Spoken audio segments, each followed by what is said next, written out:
Merci Olivier Boucreux. Nous allons maintenant nous attaquer à l'actualité de la semaine. Et pour cela, nous accueillons du 109, des renforts. Bienvenue à tous les deux. Bienvenue Myriam Amellal, vous êtes journaliste à France 24, où vous êtes aux commandes du Journal de l'Afrique et de l'émission hebdomadaire Express Orient. Bienvenue Myriam. Et à vos côtés, bonsoir Richard. Bonsoir Verdi, Renaud. correspondant à Paris du quotidien suisse Le Temps. Et signalons la parution récente de votre dernier livre, La France contre elle-même, de la démarcation de 1940 aux fractures d'aujourd'hui, aux éditions Grasset. Bienvenue à tous les deux et tout de suite Nadia.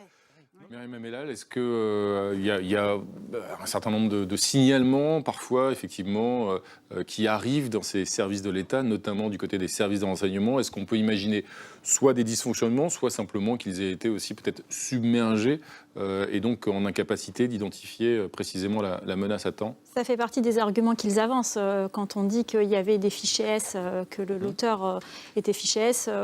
On dit qu'il y en a beaucoup, qu'il y a des signalements sur Twitter régulièrement, mais ce qui est quand même intéressant, c'est que on peut se poser la question à quel moment on s'inquiète des menaces.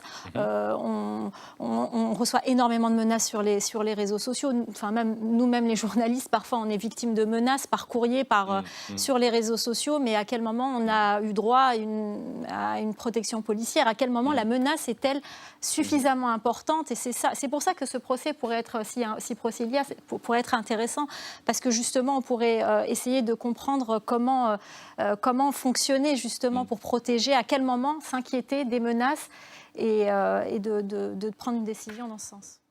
Myriam Amellal, on parle beaucoup de la Russie, mais est-ce qu'on interroge suffisamment le rôle et la place de la Chine, qui elle aussi met des vétos assez régulièrement? Elle l'a fait notamment pendant la guerre en Syrie. Elle use et elle abuse de son droit de veto.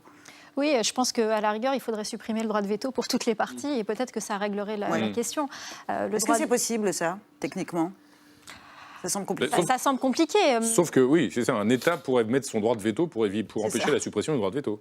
Voilà, tout est dit. Et puis les États-Unis aussi seront contre, parce qu'on n'en parle pas assez. On parle de la Chine, effectivement, de la Russie, mais il y a aussi les États-Unis qui seraient contre la suppression de ce droit de veto. Donc c'est une solution, mais est-ce qu'elle est envisageable et applicable? Ça serait compliqué aussi. Alors, je dis qu'elle se pose d'ailleurs, y compris en Europe, avec la réélection triomphale de Viktor Orban, qui a les meilleures relations du monde avec Vladimir Poutine, en Hongrie. Oui, absolument. Et puis, juste pour en revenir à ce que vous disiez il y a quelques instants, c'est aussi l'héritage soviétique dans de nombreux pays africains. Il y a l'Algérie, par exemple, il y a aussi l'Angola, enfin, tous ces pays, il y a un héritage fort qui fait qu'il y a une dépendance aussi, même dans l'armement. Juste pour donner un exemple, aujourd'hui, le Mali a réceptionné 2 hélicoptères de combat livrés par la Russie. Donc, vous voyez qu'il y a aussi une dépendance.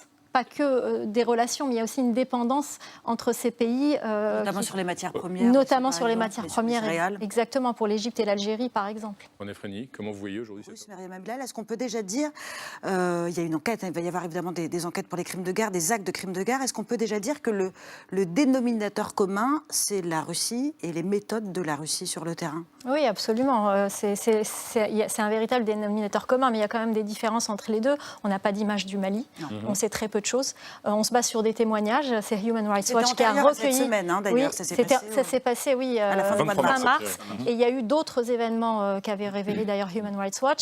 On se base sur des témoignages qui nous disent qu'il y a des soldats blancs ne parlant pas français qui ont participé à ces massacres, que la population a été massacrée sans distinction, qu'il y a bien eu des djihadistes qui ont été tués, 203 selon les Maliens, mais qu'il y aurait au moins 400 peut-être civils morts, selon certains chiffres, dans ces massacres.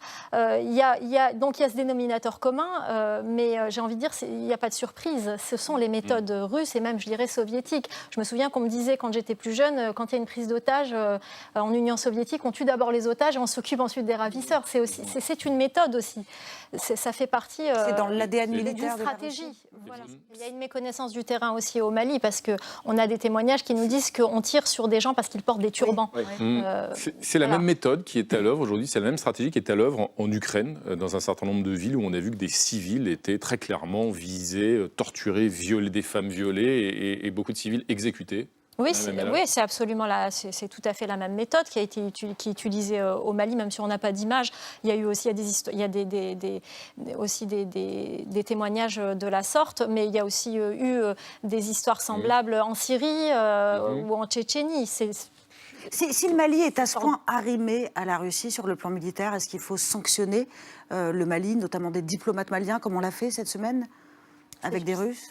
C'est une bonne question. Le souci, c'est que c'est toujours insidieux. C'est pas officiel que les Wagner sont sur le territoire malien. Aujourd'hui, on n'a aucune preuve. Même les personnes de Human Rights Watch nous disent que c'est des hommes blancs qui ne parlent pas français. Voilà les témoignages qu'on a. 3000, on sait qu'il y a des supplétifs russes sur le terrain, mais on n'a aucune preuve que ce sont des Wagner, même si on le sait. Et ce qu'on sait, évidemment, merci à tous les deux. Merci Myriam, merci Richard d'être venus débattre sur ce plateau ce soir.